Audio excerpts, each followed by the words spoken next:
Thanks for watching this video. और अगर आपने मेरा चैनल द एक्सप्लिसिट एनालिसिस अभी तक नहीं सब्सक्राइब किया तो काइंडली इसको सब्सक्राइब करें, अपनी फैमिली और फ्रेंड्स के साथ इसको शेयर करें और अपनी अगर कोई भी आपके पास फीडबैक या तजावीज़ हो तो मेरे साथ ज़रूर शेयर करें।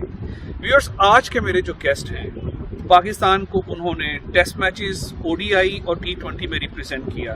वो पाकिस्तान के वाइस कैप्टन और कैप्टन भी रह चुके हैं। क्रिकेट की दुनिया का एक बहुत बड़ा नाम आज मेरे साथ होंगे। इनका मैं खुद भी बहुत अरसे तक, बल्कि आज भी एक बहुत बड़ा फ़ैन, और ये आज हमारे प्लेटफॉर्म पे आए हैं तो I am very grateful to him. ये पाकिस्तान की तरफ से 33 टेस्ट मैचेस, 78 ओडीआईज और इसके अलावा खासी तादाद में T20s भी खेल चुके हैं। तो व्यूअर्स, आज हम इन्हीं से इनकी कुछ खेली गई दिलकश जो इन्होंने पारियां या इनिंग्स खेली उनमें से कुछ हम आज इनके साथ डिस्कस करेंगे। तो आइए वेलकम करते हैं पाकिस्तान के साबिक टेस्ट कैप्टन सलमान बट को। आज हमारे साथ होंगे।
अस्सलाम वालेकुम सलमान भाई, आपका बहुत बहुत शुक्रिया कि आज आपने अपना कीमती वक्त निकाला। इस टाइम को यूटिलाइज करते हुए मैं क्वेश्चन की तरफ बढ़ना चाहूंगा। सलमान भाई, 13 नवंबर 2004 को आपने इंडिया के खिलाफ एक नाकाबिले शिकस्त इनिंग्स खेली, 108 रन की, और पाकिस्तानी टीम को कामयाबी भी दिलवाई। उस मैच से पहले आप 6 मैचेस खेल चुके थे पाकिस्तान की तरफ से और आपने गालबन 144 रन बना रखे थे। और उस मैच से पहले पाकिस्तानी टीम मैनेजमेंट जो है वो तौफीक उमर, इमरान फरहत और बाकी दूसरे प्लेयर्स को भी कंसिडर करती थी मैचेस के लिए। हालांकि आप टेस्ट मैचेस उससे पहले भी खेल चुके थे। उस मैच के बारे में आप जरा अपने तासुरात बताएं कि उस दिन आप विकेट पे क्या सोच रहे थे, कैसे अपने आप को मोटिवेट किया, क्योंकि यूनुस खान तो आपके साथ उन्होंने गाज किया था इनिंग्स का और वो 0 पे आउट हो गए थे। तो अपनी उस इनिंग्स से जुड़ी हुई कुछ यादें अगर आप शेयर करें। देखिए, उससे पहले मैंने सिर्फ एक टेस्ट मैच खेला था जो मेरा डेब्यू टेस्ट मैच था बांग्लादेश के अगेंस्ट। और उसके बाद ये जो वनडेज मैंने खेले थे, शायद 2 श्रीलंका के खिलाफ खेले हुए थे। एक तो मेरा डेब्यू वनडे था वेस्ट इंडीज के खिलाफ चैंपियंस ट्रॉफी में, और उसके काफी गैप के बाद मुझे ये वनडेज मिले थे जो कि पाकिस्तान में होम सीरीज थी। श्रीलंका और जिम्बाब्वे के खिलाफ 2-2 मैच खेले थे। तो ये 6th गेम थी आई गेस, जो कि इंडिया में 1 ऑफ 2 था। और इस मैच को मैं खेल नहीं रहा था। रात को जब टीम अनाउंस हुई थी तो I wasn't part of the playing 11, ना मैं था ना यूनुस भाई थे। और ये सुबह जब हम लोग सबको नॉकिंग वगैरह करा के फ्री हुए तो दोबारा हर्डल बना, तो उसमें उन्होंने रात को तौफीक और इमरान फरहत खेल रहे थे, लेकिन सुबह चेंज कर दी। ओपनिंग मैं और यूनुस खान ने ओपनिंग की। अब गॉड नोज वो क्या हुआ क्या नहीं हमें बताया गया। तो फिर सडनली मैच खेल हमारी फील्डिंग आ गई, फिर फील्डिंग में चले गए, फिर बैटिंग आ गई। तो बस यही था जहन में कि कोई भी अपॉर्चुनिटी अगर मिलती है, उस टाइम पे कोई टीम में पक्की जगह तो थी नहीं, तो उसको ब्लेसिंग समझे, गनीमत जाने, और उसके बाद मैक्सिमम बैटिंग कर लें, परफॉर्म कर लें, ताकि अगर टीम जीतती है, आपके परफॉर्मेंस होती है, तो आप नेक्स्ट टाइम आपको जरा टीम में जगह बनाने में आसानी हो जाती है। तो बहुत बड़ी अपॉर्चुनिटी थी। शायद उस वक्त तो दिमाग ने इसको इतना रियलाइज नहीं किया, बस यही था कि बैटिंग आए तो स्कोर करना है। और टीम को जिताने की कोशिश करनी है। बस वही कोशिश की, बहरहाल अल्लाह ने फिर उस पर बहुत ही अच्छा कर दिया, सोच से भी ज्यादा बेहतर कर दिया। उस मैच के बाद आपको पाकिस्तानी टीम में जगह आपकी पक्की हुई और आप 2010 तक मुसलसल खेलते रहे। ऐसा बिल्कुल नहीं था कि मेरी जगह पक्की होगी उसके बाद। हाँ, उसके बाद ये होता है कि जो इमीडिएट नेक्स्ट फ्यू गेम्स होते हैं वो आपको जरा आप रिलैक्स होते हो कि अब आपको ये नहीं होगा कि आप एकदम 2 मैचेस में बाहर हो जाएंगे। लेकिन आपने परफॉर्म करते रहना है, ये चीज ऐसे ही चलती है। तो मैं काफी दफा बाहर हुआ। मैं ऑस्ट्रेलिया जब गया तो ऑस्ट्रेलिया में टेस्ट मैचेस खेले मैंने। सिडनी में 100 किया, मेलबर्न में मैं 70 रन पे रन आउट हुआ। लेकिन उसके बाद वनडेज जो मैंने खेले 6-7, उसमें मैंने एक 50 की, और उसके अलावा बाकी कुछ 20-25 थे, कोई 30-35 थे। तो वो बड़ा स्कोर नहीं हो सका। फिर जब हम इंडिया आए, हालांकि मैंने लास्ट टेस्ट में 100 किए हुए थे, पहला टेस्ट खेला तो मैं 10 रन पे आउट हो गया। तो उसके बाद अगले दोनों टेस्ट मैचेस में मैं ड्रॉप हो गया। तो वनडे से पहले भी जो है मुझे इंटीमेशन ये थी कि मैं वापस पाकिस्तान जा रहा हूँ, not part of the one day. For that, जब मुझे ये पता चला तो मैंने इंजी भाई से जाके बात की। मैंने कहा कि जी मुझे तो चांस ही नहीं मिला इस टूर पे, मैंने एक ही मैच खेला है। तो अगर ये इंटीमेशन मेरी करेक्ट है तो फिर तो ये फेयर नहीं है, तो काइंडली आप मुझे खेलने का मौका तो देना। तो उन्होंने मेरी बात सुनी बड़े अच्छे तरीके से, और फिर may be he spoke to the related person. फिर वनडेज में खेला, वनडे में मैंने 100 भी किया। मेरा ख्याल है मेरे और शुएब मलिक के 200, 240, 250 इतने रन थे जी। जो सीरीज पाकिस्तान जीता था। जीता था तो वो बड़ी अच्छी रही सीरीज। उसके बाद फिर आगे भी ऐसा होता रहा। फिर हम वेस्ट इंडीज गए, वहां भी परफॉर्मेंस ठीक थी। टेस्ट मैच में मैं एक कभी खेलता था, कभी ड्रॉप हो जाता था। जी। फिर ड्रॉप तो बड़ी दफा हुआ हूँ। एक दफा पाकिस्तान का इंडिया से सीरीज पाकिस्तान में हो रही थी, तो पेशावर में पहले वनडे में मैंने 100 किया।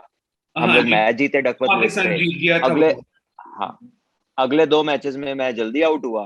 पाकिस्तान टीम मैच भी हारी, और वो कंडीशंस थोड़ी ऐसी थी कि हम लोग टॉस हारे, शुरू में अर्ली विकेट्स गिर गई। तो चौथा ही मैच था उसी सीरीज में जिसमें पहले मैच का मैन ऑफ द मैच 100 किया, उसके चौथे मैच में मैं बाहर हो गया टीम से।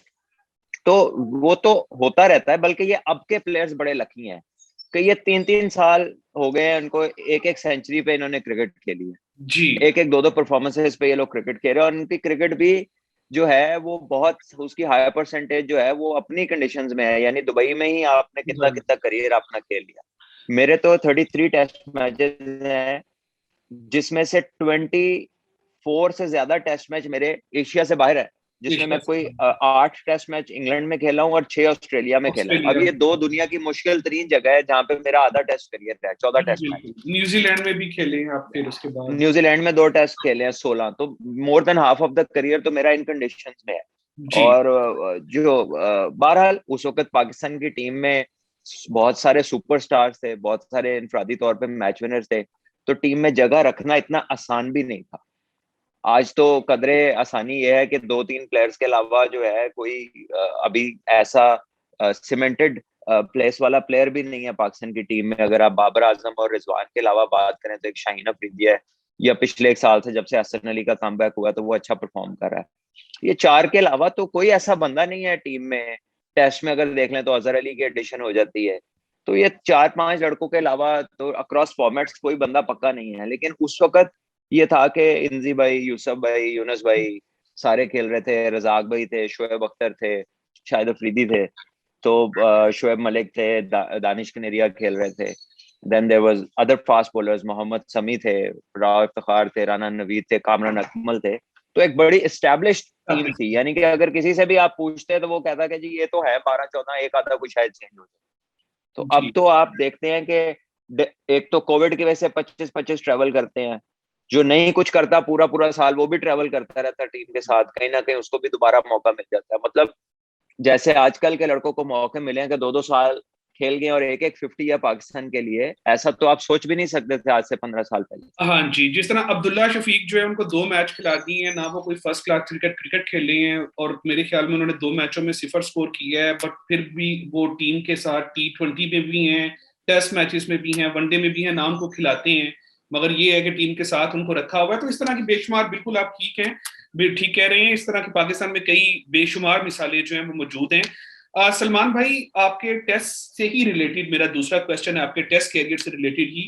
24 जुलाई 2010 को पाकिस्तान ने आपकी जो कैप्टेंसी में ऑस्ट्रेलिया को शिकस्त दी इंग्लैंड में, वो पाकिस्तान ने गालिबन उनको 15 साल के बाद शिकस्त दी। कोई दरमियान में 15 साल पाकिस्तान ऑस्ट्रेलिया से कोई टेस्ट मैच नहीं जीता।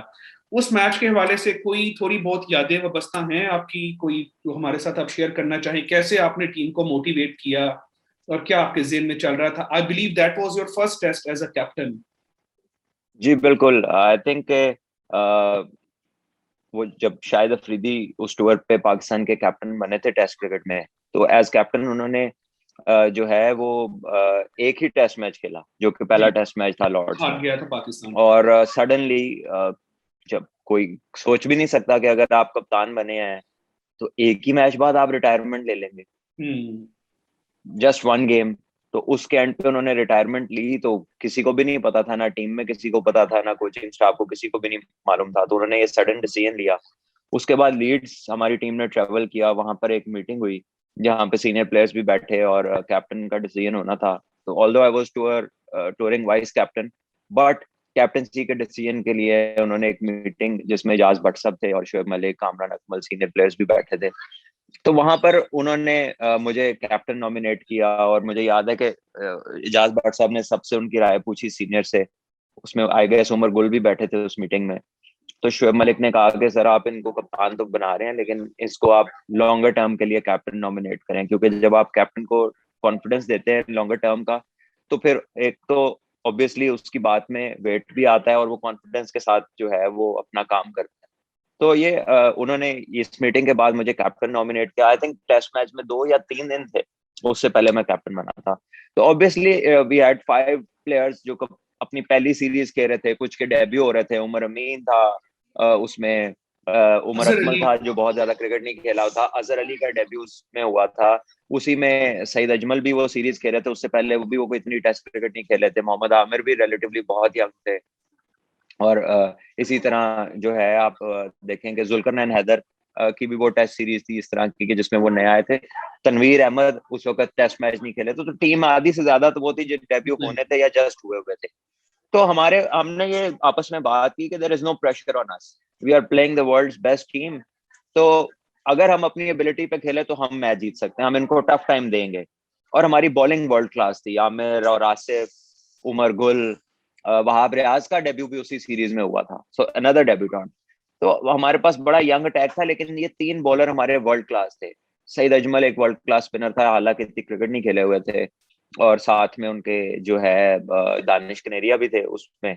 तो बॉलिंग साइड हमारी फिर भी बहुत अच्छी थी। बैटिंग में हम लोग बहुत इनएक्सपीरियंस थे। मेरे साथ इमरान फरद ओपनर थे, कामरान अकमल नीचे खेलते थे, उमर अकमल, उमर अमीन, Shoaib Malik. So it was a very young, inexperienced test batting lineup. लेकिन हमने अपने ऊपर कोई प्रेशर नहीं लिया। We talked about the positive things और अल्लाह पे यकीन था कि अगर कोशिश करेंगे तो इंशाल्लाह मदद आएगी। और बहुत जबरदस्त वो मैच रहा। कंडीशंस बॉलिंग के लिए सूटेबल थी और आई थिंक उसमें आसिफ, आमिर और उमर गुल ने आउटस्टैंडिंग बॉलिंग की, और जिन्होंने ऑस्ट्रेलिया को 80 समथिंग पे आउट किया फर्स्ट इनिंग्स में। इस तरह की मूवमेंट उस सीरीज में, जिस तरह उस टूर पे इंग्लैंड में जितना बॉल स्विंग हुआ है, कम ही ऐसा होता देखा। तो मेरा ख्याल है कि सिर्फ हमें ही नहीं, इंग्लैंड की बहुत बड़ी टीम थी, ऑस्ट्रेलिया की बहुत बड़ी टीम थी, उनके बैट्समैनों से भी रन नहीं हो रहे, कहीं पर भी बैटिंग ने डोमिनेट नहीं किया।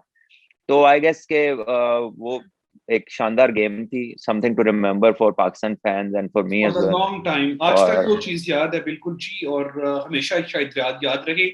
और उससे भी ज्यादा जो मजे की बात थी कि पाकिस्तान पिछले 15 साल से उनसे मैच पे मैच हार रहा था। 1998 में एक मैच पाकिस्तान जीतने के करीब था होबार्ट में, बट वो भी पाकिस्तान नहीं जीत सका। तो ये एक बहुत जो है ना, वो काफी अरसे के बाद पाकिस्तान को जीत मिली थी। बट मेरे ख्याल में उस जीत को उतना ज्यादा क्रेडिट नहीं मिला जितना मिलना चाहिए था, वो जो आपकी कैप्टेंसी में मिली।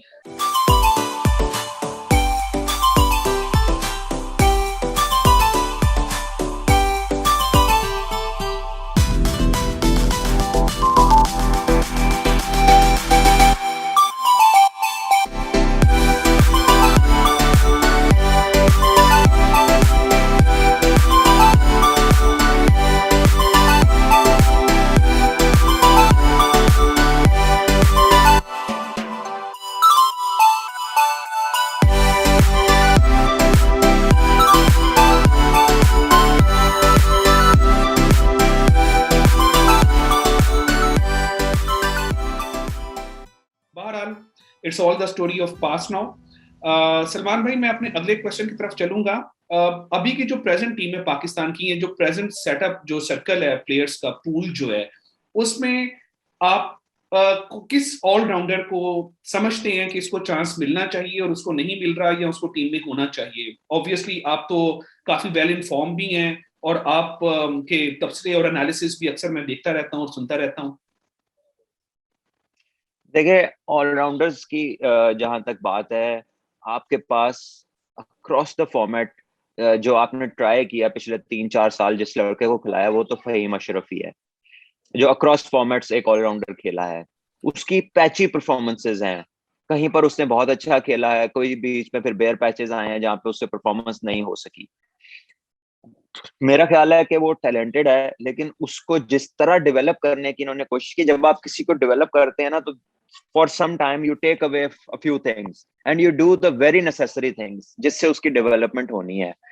जब वसीम भाई की कैप्टनसी में रजाक भाई को ऑलराउंडर एस्टेब्लिश किया गया, रजाक भाई वॉज अ गुड बैट्समैन, लेकिन उनकी मदद इस तरह की कि वसीम भाई उनको वर्ल्ड कप में वन डाउन भेज देते वन डाउन थे। भेज उनका देते एक हैं। सर्टन रोल था, एक सर्टन रोल था कि वो जाके वो वक्त लेते थे, बॉल छोड़ते रहते थे। नया बॉल भी गुजर जाता था, जो आपका मिडिल ऑर्डर है उस पर प्रेशर नहीं आने देते थे, और फिर जब वो 8-10 ओवर 15 ओवर गुजार लेते थे, उसके बाद एक छोटा सा कैमियो लॉन्च करते थे, जिसमें वो लेट से पहली 35 बॉलों में अगर उनका 8-9 स्कोर है, तो अगली 15-20 बॉलों में वो 40-45 करते थे, तो 50 बॉलों में 40 करके वो एक स्टार्ट भी मिल गेम बना जाता था देते आपको, थे एक अपनी। प्लेटफॉर्म बाकी बैट्समैनों को गेम बन जाती थी।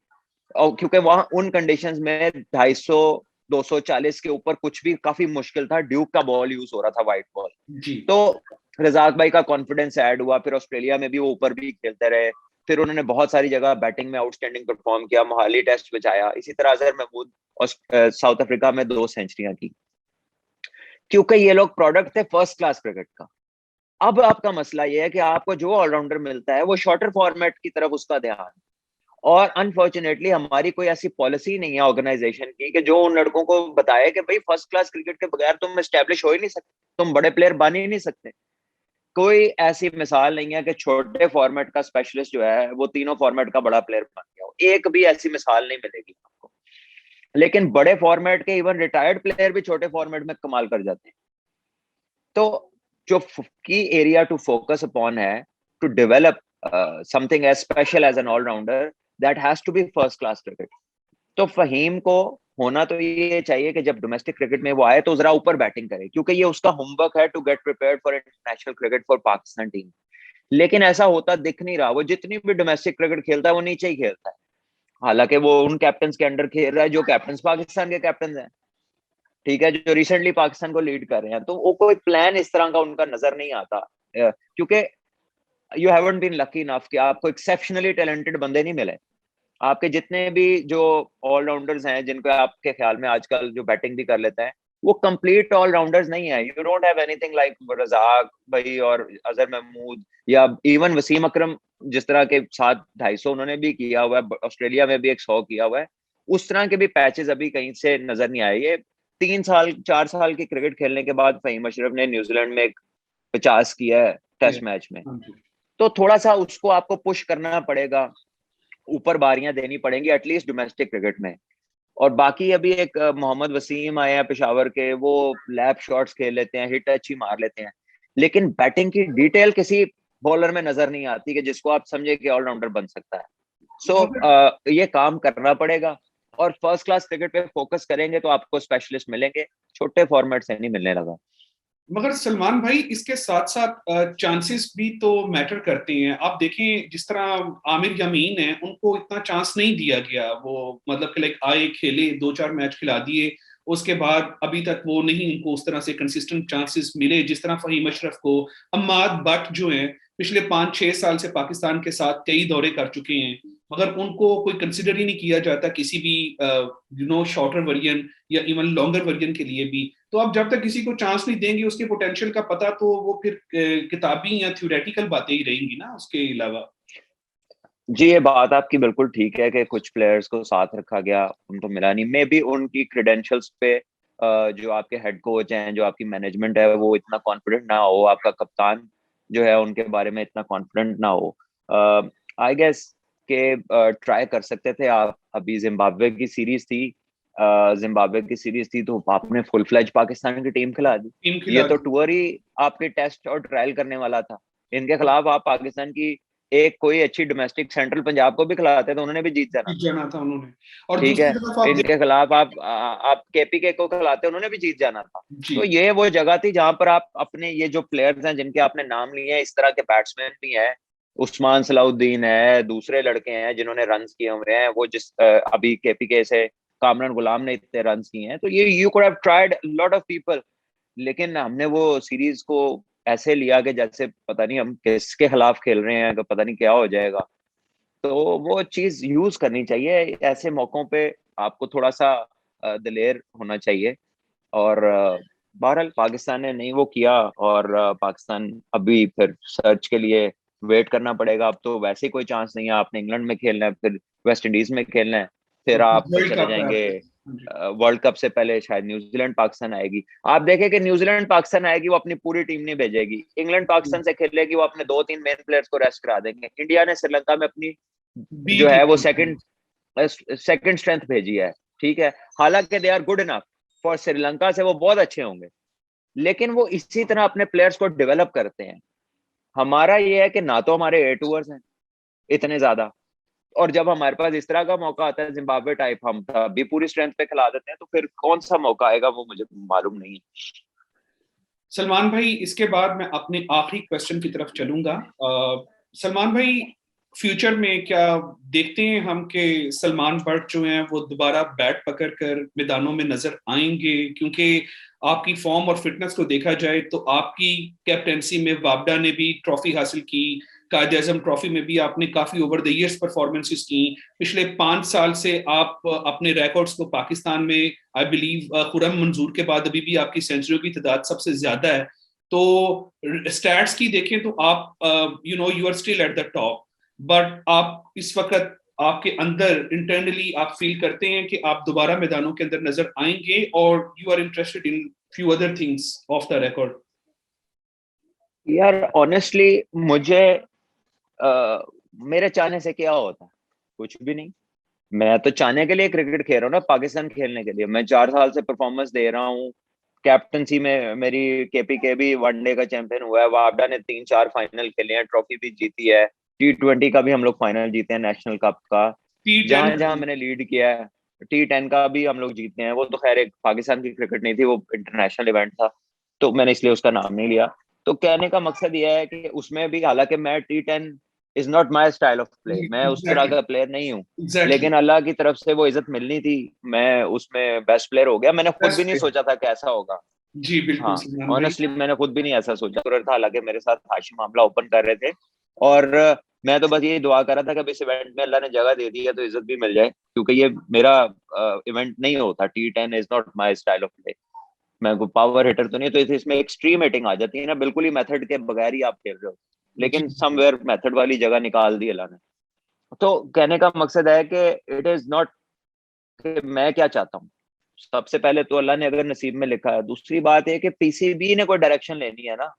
तो इस हालात में जब आपके पास कोई ओपनिंग सेटल्ड नहीं है, आप कोई अच्छी टीमों से खेल नहीं रहे, कोई इतना आपको जीत नहीं रहे, तो अगर वहां पर भी आप परफॉर्मेंस के बावजूद ट्राई करने से कासिर हैं, तो आगे क्या करेंगे? ये तो उन्हें कोई कम्युनिकेशन ऐसी करनी चाहिए ना, कोई बात करें। कहते तो ये- यही है कि जी जो स्कोर करेगा, हमारे दरवाजे खुले हैं। तो कौन सा दरवाजा खुला है, मुझे भी उसका एड्रेस बताएं। मेरे से ज्यादा स्कोर तो नहीं किसी ने किया ना नहीं, कंसिस्टेंटली। पिछले 4 सालों का स्कोर निकाल लें, वनडे और फोरडे का, तो मुझे बताएं किसने मेरे से ज्यादा किया। किसी ने भी नहीं किया।